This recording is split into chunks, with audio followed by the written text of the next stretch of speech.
The text came through while I was in a board meeting reviewing Q3 acquisitions. Hey Kyle. About Dad's 65th next month. The party's at Harbor Yacht Club. Tiffany invited her CEO and some of her work friends. Given your situation, maybe it's better if you sit this one out? Your job title would be awkward in the photos. You understand. I stared at the message from my older brother Derek for a long moment. Around the conference table, my executive team was waiting for my response to the CFO's presentation, but I'd gone silent. Kyle. Sarah Chen, our chief strategy officer, looked concerned. Everything okay? Fine, I said, setting my phone face down. Sorry. Continue. But I wasn't fine.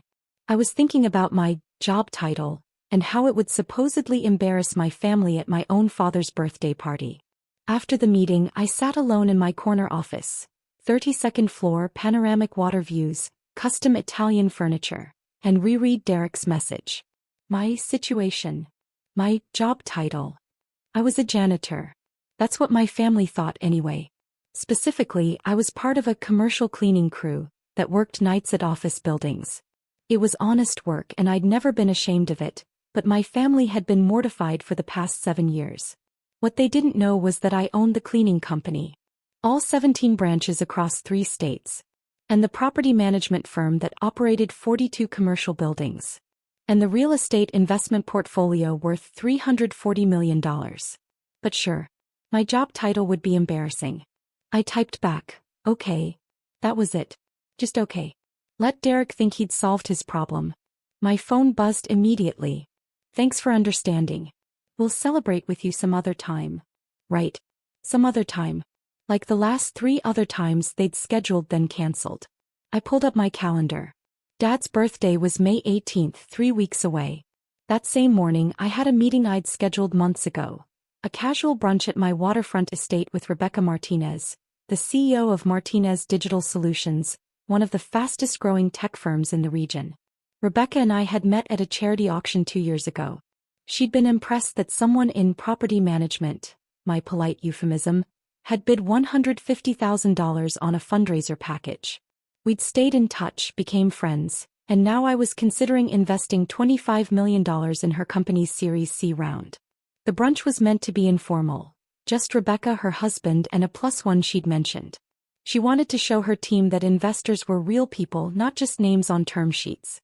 I looked at Derek's text again, then at my calendar. Then I smiled. My family's misunderstanding had started 7 years ago when I was 25. I'd been working for a commercial cleaning company called Spark Clean, doing exactly what my family thought. Mopping floors, emptying trash, cleaning offices after hours. The pay was terrible, the hours were brutal, but I'd needed a job and they'd hired me immediately. What I'd noticed, though, was how badly the company was run. Inefficient routes, outdated equipment, high employee turnover, and customers who were routinely overcharged for substandard service. The owner, a guy named Frank, was coasting on contracts he'd signed a decade ago and didn't care that he was losing clients left and right. I'd started making suggestions. Better scheduling software. Investment in modern equipment. Employee retention programs.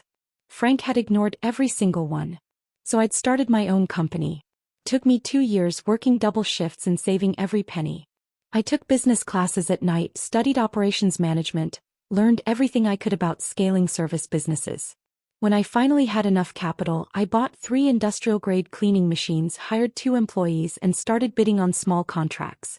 My family's reaction had been, not supportive. You're still cleaning toilets, Derek had said. Just now you're responsible when something goes wrong. It's honest work, I'd replied. It's embarrassing, my mother had corrected. Derek has his MBA. He's in finance. What do we tell people you do? Tell them I own a business. A cleaning business, she'd said like the words tasted bad. But I kept going. Within a year I had 12 employees and contracts with 8 office buildings. Within 2 years I'd bought out Frank's company when he finally retired. He'd run it so far into the ground that I got it for $200,000, including all his existing contracts and equipment. Within 3 years I had 50 employees and had expanded into property management. If I was already in these buildings every night, why not manage them too? Within 5 years I'd started buying the buildings themselves. Small commercial properties at first, then larger ones. My cleaning company gave me inside knowledge of which properties were well maintained and which owners were struggling. I could make offers before buildings even hit the market. By year 7. Now, I owned Clean Core Solutions 17 branches, 340 employees, core property management 42 buildings, and a real estate investment portfolio that I'd been systematically building property by property. My personal net worth, according to my last financial review, $340 million. My family's understanding of my career. He cleans offices. I tried to explain, especially in the early years. But every conversation went the same way. It's still just cleaning, my mother would say. He's not a doctor or a lawyer, my father would add, disappointment thick in his voice. Derek, with his finance MBA and his job as a mid-level investment analyst at a regional firm, was the golden child. Never mind that his salary was $120,000 a year and he'd complained about money constantly. He had the right kind of job. So I'd stopped trying to explain. I let them think what they wanted. It was easier than fighting for respect I shouldn't have had to earn. But apparently 7 years later I was still too embarrassing for family photos. The morning of May 18th was perfect. Clear skies, light breeze, temperature in the low 70s. My estate sat on 3 acres of waterfront property, with a main house, guest house, and a boat dock where my 40-foot yacht was moored. I'd bought the property 2 years ago for $8.5 million. The house had been a wreck. The previous owner had let it deteriorate badly, but I'd renovated it myself, or rather, overseen every detail of the renovation. When you owned property management companies, you learned which contractors were actually worth their rates. Now it was stunning. Modern but warm floor-to-ceiling windows overlooking the water, chef's kitchen, infinity pool, landscaped gardens. I'd hosted exactly 3 events here. I wasn't much for entertaining, but today felt right. Rebecca was due at 11. I'd arranged for catering, nothing ostentatious, just excellent food, and had the terrace set up for dining with a view of the water. At 10:47 my phone buzzed. Rebecca, running 3 minutes late. Traffic at the bridge. My +1 is very excited to meet you. I smiled and replied, no problem. See you soon. At 10:53 I heard cars in the driveway. I walked to the front entrance and opened the door. Rebecca was getting out of a Tesla, looking professional casual in slacks and a blazer. Her husband, Michael, emerged from the passenger side. And from the back seat came a woman I recognized immediately. Tiffany. My brother's wife. She looked up at the house, my house, with wide eyes, clearly impressed. Then she turned toward the door, saw me standing there and froze completely. Kyle. Her voice came out as barely a whisper. Hey Tiffany. Kept my tone friendly, neutral. Welcome. Rebecca looked between us, confused. You two know each other? He's my brother-in-law, Tiffany said slowly, still staring at me like I'd materialized from thin air. Derek's brother. But I don't. This is. She looked back at the house, at the circular driveway with the fountain, at the pristine landscaping. You live here? I do, I said. Come in. Brunch is almost ready. Rebecca was putting pieces together. Wait. Kyle, you said you had family in the area but you didn't mention. She looked at Tiffany. This is so random. What are the odds? Yeah, Tiffany said faintly. What are the odds? I stepped aside, gesturing them in. Rebecca and Michael entered easily, admiring the entrance hall with its modern art and marble floors. Tiffany followed slowly, like she was walking through a dream. This is incredible, Michael said, looking up at the vaulted ceiling. How long have you lived here? 2 years. It needed a complete renovation when I bought it, but it was worth it. You bought? Tiffany started, then stopped. I'm sorry, I'm just confused. Derek said you worked in cleaning. I do, I said pleasantly. I own a commercial cleaning company. Also a property management firm. And I invest in real estate. Which is how I met Rebecca. We're discussing a potential investment in her company. Rebecca grinned. Kyle's being modest. He's about to write a $25 million check for our Series C round. Tiffany actually swayed. Michael caught her elbow. You okay, Tiffany? I need to sit down, she said. I led them through to the terrace. The caterers had outdone themselves. The table was set beautifully, overlooking the water where my yacht bobbed gently at the dock. Is that your boat? Michael asked. Yeah. Nothing too crazy, just a 40-footer. Good for weekend trips. Just a 40-footer, Rebecca laughed. Kyle, stop being humble. That thing cost more than most houses. Tiffany sank into a chair and pulled out her phone. Her fingers were shaking as she typed something. I could guess who she was texting. Brunch was delicious, but I barely tasted it. I was too busy watching Tiffany process her new reality. Rebecca and Michael were easy guests. They asked about the renovation, admired the view, and discussed the potential investment with genuine enthusiasm. Rebecca had built her company from nothing just like I had, and we understood each other. Tiffany kept looking around like she was cataloging everything. The custom furniture. The art on the walls. The infinity pool visible through the windows. The yacht. Every detail that screamed money. So Kyle, Rebecca said over her second mimosa, Tiffany tells me she works in your HR department. Small world. How did you two meet? Derek and I have been together for 8 years, Tiffany said quietly. Married for 5. But Kyle and I have barely spoken. Family gatherings were always brief. Busy schedules, I said diplomatically. Right, Tiffany said. Busy schedules. Her phone buzzed. She glanced at it and her face went pale. Everything okay? Rebecca asked. Fine. My husband. He's at his father's birthday party. She looked at me. The one happening right now. At Harbor Yacht Club. Oh, that's today? I said mildly. I forgot. You forgot, Tiffany repeated. Busy schedules, I said again, taking a sip of coffee. Rebecca was starting to sense tension. Well, I'm glad the schedule worked out for today. Kyle, I wanted to ask about your property management approach. Tiffany mentioned you have quite a few buildings. 42 commercial properties, I said. Mostly mid-size office buildings, some retail spaces. The cleaning business and property management work well together. I can offer package deals which clients appreciate. Smart vertical integration, Michael noted. You're capturing value at multiple points in the chain. Exactly. Plus, being in the buildings every night gives me insight into maintenance issues, tenant satisfaction, potential problems.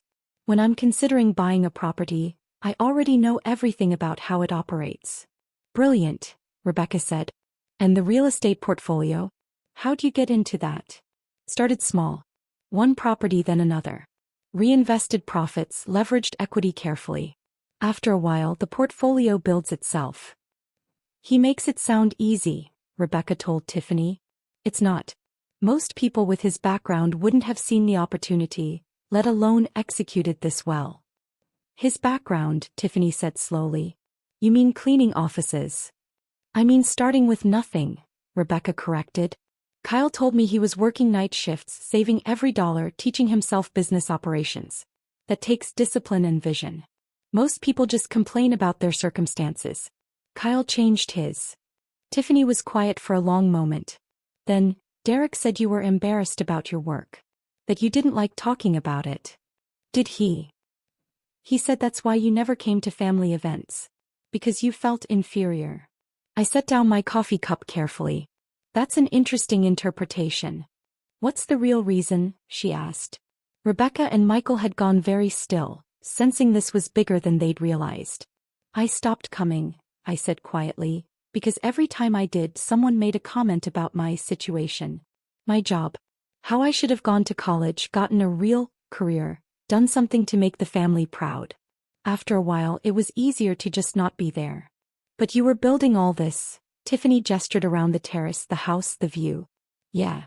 Why didn't you tell anyone? I tried. You were there, Tiffany. You were at that Christmas dinner 5 years ago when I mentioned buying my first building. Remember what Derek said? She closed her eyes. He said you were over-leveraged and would lose everything. And your mother said I should be more careful with money, she added. That I was gambling with my future. Right. So I stopped mentioning it.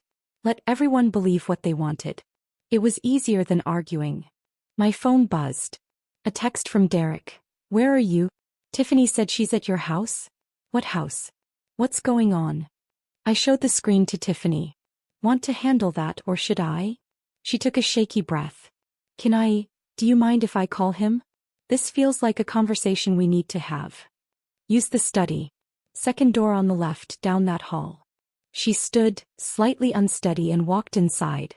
Rebecca waited until she was out of earshot, then, "Okay, so there's clearly a story there."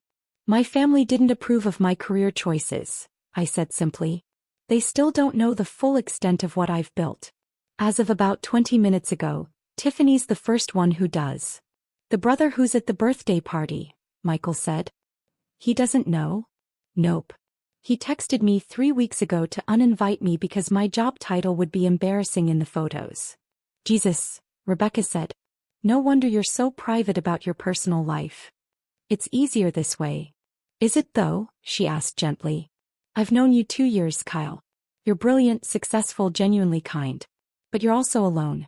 No partner, no close family relationships. That's not sustainable."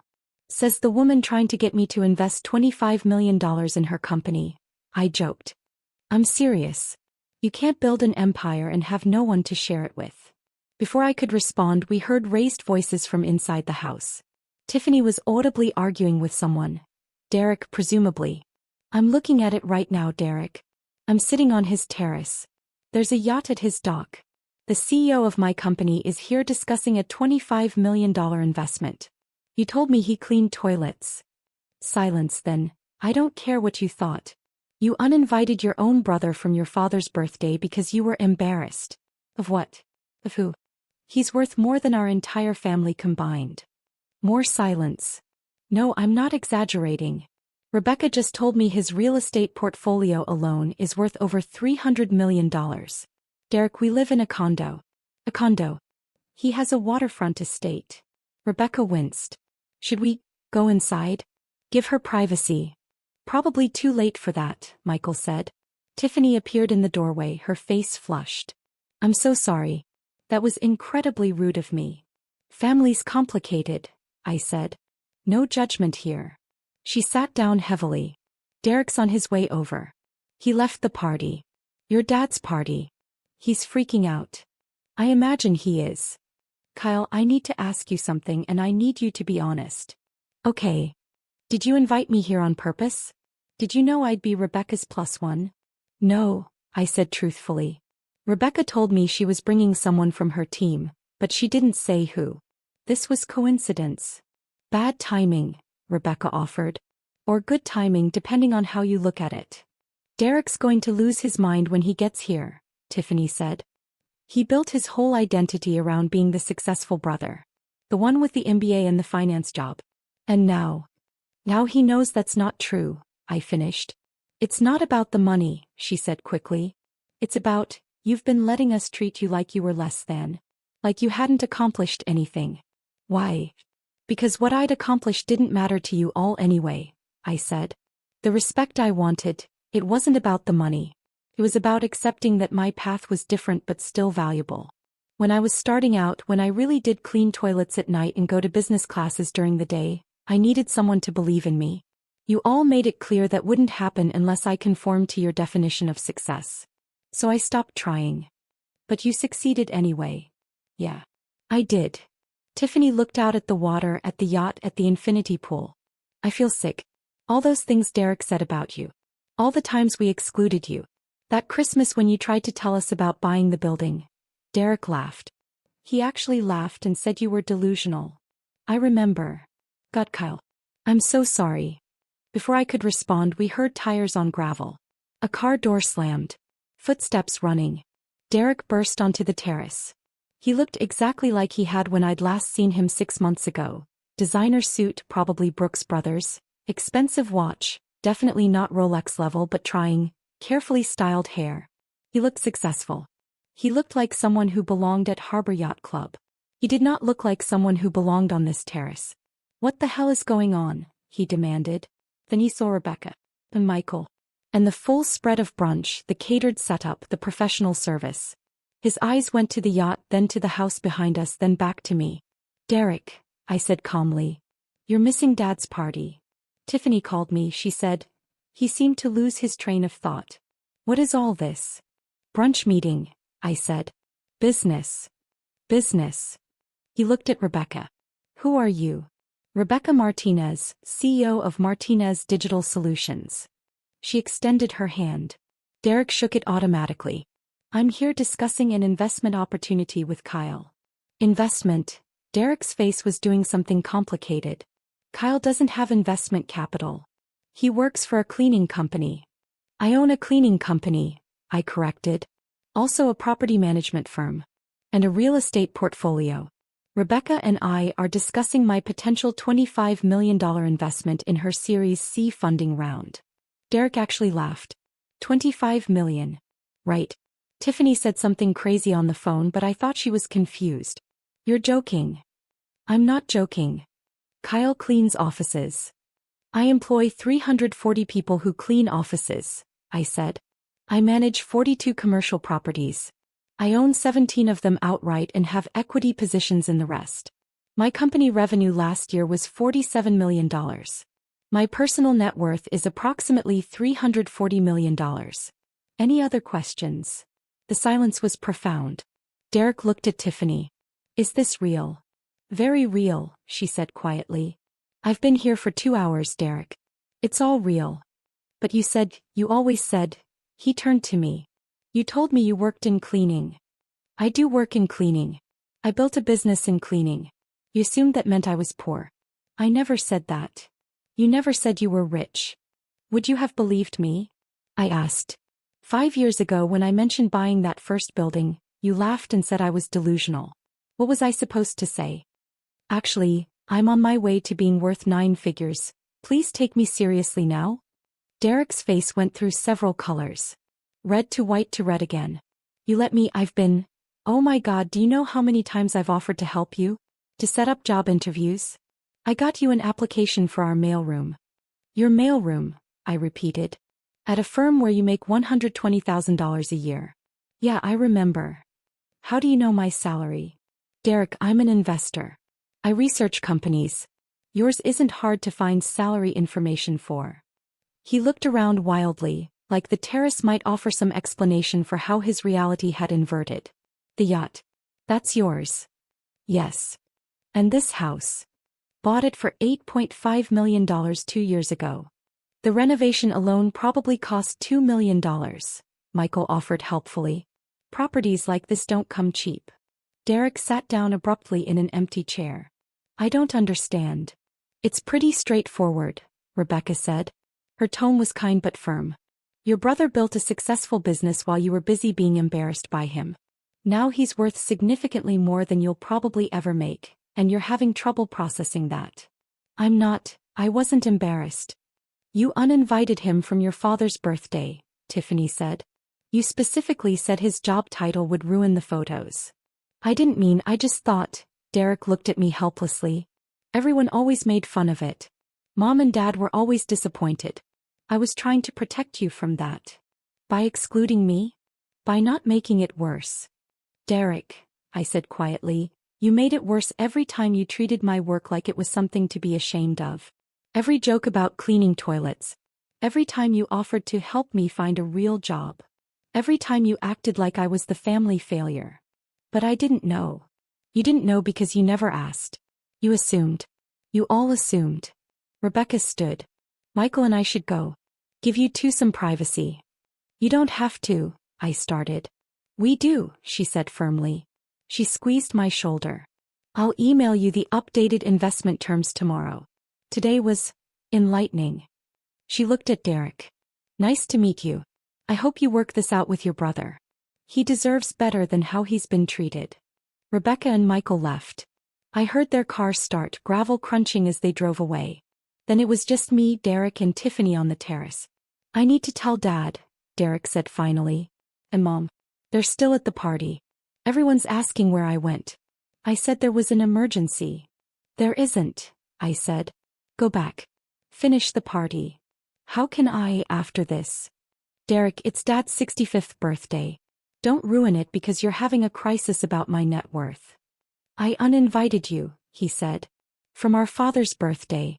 Because I thought you were an embarrassment. Oh my God. He put his head in his hands. Tiffany touched his shoulder gently. We both did. I agreed with you. I thought, she looked at me. We thought we were protecting the family image. We were just being snobs. Yeah, I said. You were. I'm sorry, Derek said.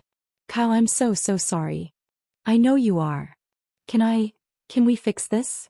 I looked at my brother, genuinely distressed, sitting on my terrace realizing that every assumption he'd built his identity around was wrong. I don't know, I said honestly. You spent 7 years treating me like a disappointment. That's a lot of damage. I want to try. Please. Let me try. You should go back to Dad's party, I said. Tell him I'm sorry I missed it. Business came up. Come with me, Derek said suddenly. Come to the party. It's not too late. Dad would love to see you. Derek. Please. I know I have no right to ask. But please. Let me start fixing this by bringing my brother to our father's birthday. I looked at Tiffany. She nodded encouragingly. Fine, I said. Give me 20 minutes to change. Harbor Yacht Club was exactly as pretentious as I'd imagined. Valet parking, views of the marina, staff in white jackets, members in blazers and nautical-themed outfits. Derek's hand was shaking as he handed his keys to the valet. Everyone's going to ask where I went, he said. What do I say? Tell them the truth, I suggested. You left to pick up your brother. We walked into the main dining room. It was decorated for a party. Balloons, streamers, a banner that read, Happy 65th Birthday, Ray. My father was holding court at the head of a long table, surrounded by friends and family. My mother saw us first. Her face went from confusion to shock when she saw me beside Derek. Kyle. She stood up. What are you doing here? Derek said you couldn't make it. Schedule opened up, I said. My father turned, saw me, and his face lit up. Whatever else was complicated in our family, Dad had always been genuinely happy to see me, even if he was disappointed in my career. Kyle. You made it. He came over and pulled me into a hug. I'm so glad you're here, son. Happy birthday, Dad. But I thought, Derek said. Change of plans, Derek interrupted. I went to pick him up. From his house. Your apartment, you mean? Mom said. His house, Derek repeated. His waterfront estate with the yacht. Kyle, show them a picture. Derek, I started. No more hiding. Derek pulled out his phone, found a photo he'd apparently taken of my house from the driveway and showed it to our parents. The reaction was gratifying in a petty way I wasn't proud of. Mom's mouth fell open. Dad squinted at the screen like it might be fake. That can't be, Mom looked at me. Kyle, where did you get that kind of money? I built a business, I said. Over 7 years. I tried to tell you, but no one wanted to listen. The nearby tables were starting to pay attention. I could feel eyes turning our direction. What business? Dad asked. Commercial cleaning. Property management. Real estate investment. My company did $47 million in revenue last year. Someone at the next table gasped. Word was spreading. 47 million, my mother repeated faintly. And his personal net worth is about $340 million, Derek added. The house alone cost $8.5 million. Plus renovations. Derek, you don't need to, I said. Yes, I do. Because I'm the one who told you not to come today. I said your job title would be embarrassing. I was wrong. I was incredibly, stupidly wrong. The entire dining room had gone quiet now.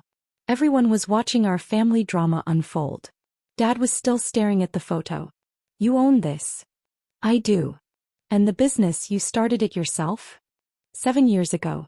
I was working for a cleaning company, noticed it was poorly run and started my own. It grew from there. Why didn't you tell us? Mom asked. It was the same question Tiffany had asked. I gave the same answer. I tried. Every time I mentioned what I was building, someone made a comment about how I was wasting my time or over-leveraged or fooling myself. Eventually I stopped trying. Let you believe what you wanted. But we would have, Mom struggled for words. We're your parents. We would have supported you if we'd known. Would you? I asked gently. Or would you have supported me because I was suddenly successful in a way you respected? Because those are different things. She didn't have an answer for that. Dad set down his drink. Son, I owe you an apology. Dad, it's your birthday. I owe you an apology, he repeated louder. The room was still silent, everyone listening. I've spent 7 years being disappointed that you didn't follow a traditional path. I wanted you to get your MBA, work at a firm, climb a corporate ladder. I thought that was the only way to succeed. He paused, emotion thick in his voice. But you built something. You took a risk, worked your ass off, and built something real. And I was too blind to see it. I'm sorry. My throat was tight. Thanks, Dad. I'm proud of you, he said. I should have said it 7 years ago. I'm saying it now. I'm proud of you. Around the room, people started clapping. It was absurd and theatrical and completely genuine. Mom was crying. I'm sorry too. We've been terrible parents about this. You haven't been terrible, I said. Just limited in your definition of success. Can you forgive us? She asked. I'm working on it, I said honestly. This is a lot. Derek put a hand on my shoulder. For what it's worth, I'm proud of you too. And I'm sorry. For all of it. I looked at my brother, the golden child who'd just had his worldview shattered, and saw genuine remorse. I know, I said. Dad gestured to the table. Well, you're here now. Sit. Tell me about this business of yours. I want to hear everything. The party continued, but everything had shifted. People who'd barely acknowledged me in years suddenly wanted to talk, ask questions, hear about my company. It was exhausting and vindicating in equal measure. Tiffany found me by the bar an hour later. How are you holding up? She asked. Honestly, I don't know. This is weird. The weirdest, she agreed. For what it's worth, I meant what I said earlier. Derek and I are both sorry. We were horrible to you. You were. Is there any way we can make it up to you? I thought about it. Be better going forward. That's all I want. Not apologies, not guilt. Just see me for who I actually am. We will, she promised. Derek's already talking about having you over for dinner. Actually over, not just obligatory holiday appearances. That would be nice. She smiled. And Kyle. Thank you. For what? For not giving up on yourself. For building something amazing even when no one believed you could. That takes strength. I'm sorry it took me this long to see it. A month later, I had dinner at Derek and Tiffany's condo. It was smaller than they'd probably like, in a building I actually owned, though I didn't mention that. Derek made pasta, Tiffany opened wine, and we talked like actual family for the first time in years. How's the investment going? Derek asked. With Rebecca's company? Closed last week. $25 million for 8% equity. They're doing great things. That's incredible. He hesitated. Can I ask you something? Sure. Do you hate me? For how I treated you? I set down my wine glass. No. I'm disappointed. Hurt definitely. But not hate. I was jealous, he admitted. That's what Tiffany helped me realize. You took this huge risk and it paid off. I took the safe path. MBA, corporate job, steady paycheck, and I'm doing fine. But you're doing better than fine. You're thriving. And instead of being happy for you, I told myself you were doing something embarrassing so I could feel superior. That's pretty self-aware, I said. Therapy, Tiffany interjected. Started 2 weeks ago. Derek nodded. Turns out I have some things to work through. Don't we all? I said. We talked late into the evening, and when I left, Derek hugged me tight. I'm glad you're my brother, he said. And I'm sorry it took me this long to act like it. Me too, I said. And I meant it. 6 months after Dad's birthday party, my parents hosted Thanksgiving. The whole family was there. Derek and Tiffany, my sister Sarah and her husband, various cousins, aunts, uncles. Everyone treated me normally, which was simultaneously wonderful and surreal. No one made jokes about cleaning toilets. No one offered to help me find a real job. They just accepted me. After dinner, Dad pulled me aside. I've been thinking, he said, about my retirement. I'll be 66 next year and I'm ready to slow down. That's great, Dad. I was going to ask Derek to help me plan the financial side. Make sure we're set up properly, investments allocated correctly. He paused. But honestly, I think you'd be better at it. Would you be willing to take a look at our portfolio? Professional opinion. It was a small thing. A request for help.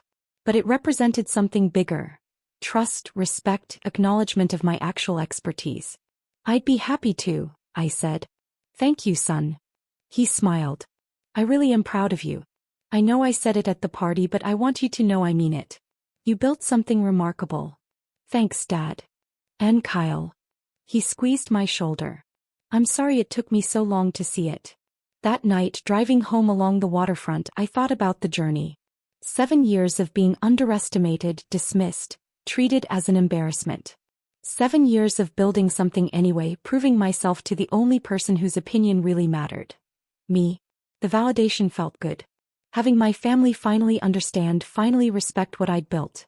That felt good too. But what felt best was knowing I'd done it without their approval. I'd succeeded because I believed in myself even when no one else did. That was worth more than any net worth, any property portfolio, any investment. I was exactly who I'd always wanted to be. Someone who didn't need permission to succeed. And finally, my family was starting to see it too.